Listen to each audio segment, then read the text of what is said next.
stunning shade of green he had ever come upon. Close up, her countenance was more than lovely. She was beautiful. Plump red lips revealed white, even teeth as she smiled at him.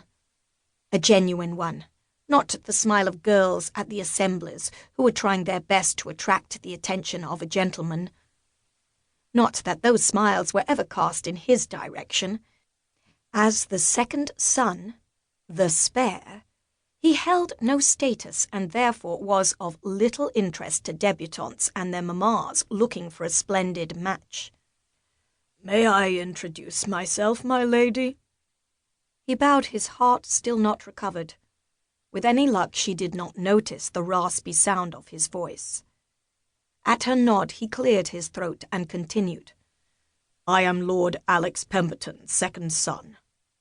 He tried not to say that, but he wanted her to know immediately that he was of no consequence if she were here to snag a duke. Hopefully not. No woman deserved his brother, but least of all this angel. She executed a perfect curtsy. "I am Lady Patience Browning, my lord." He wanted to take her hand and kiss it. Nay, he wanted to grab her and tug her close, cover her mouth with his, run his hands over her sweet curves. What the devil was wrong with him? At 21 years, he certainly had tested the waters when it came to women, but none had ever affected him like this one. "It is a pleasure to meet you, Lady Patience." "Hey, boy, I didn't know you were home from university."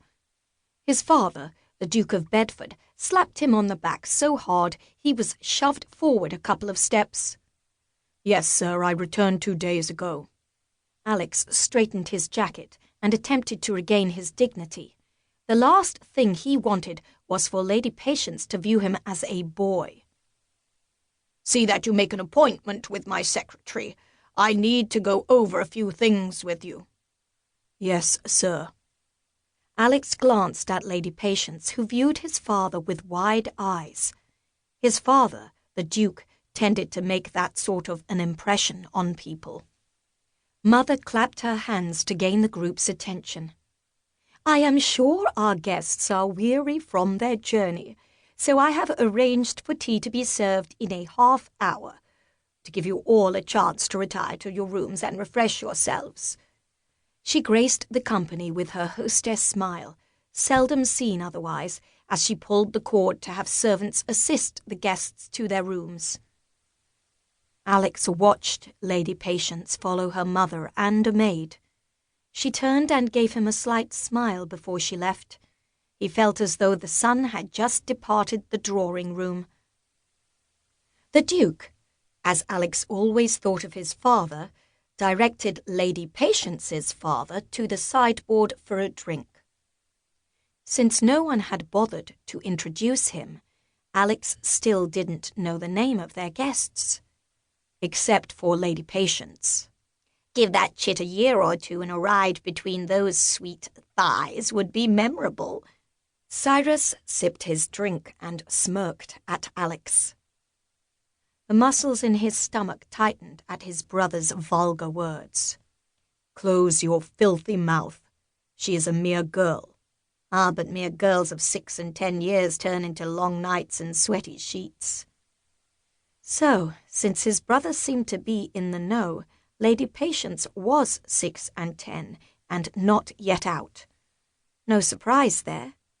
She didn't have the full body of a woman, but certainly held a lot of promise.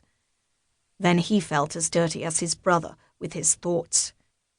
Rather than continue to give Cyrus an audience for his disgusting comments, Alex retreated and headed to his bedchamber. It had been a mistake to return home when the term had ended at university. When would he learn? Cyrus had always been the golden child. Some could accept that position and remain pleasant. Not his brother. He had taken every opportunity to harass, tease, and beat the spare. Alex's only reprieve had been when he had been sent to Eton to enjoy the friendship of other boys. It was time he made his own way in the world.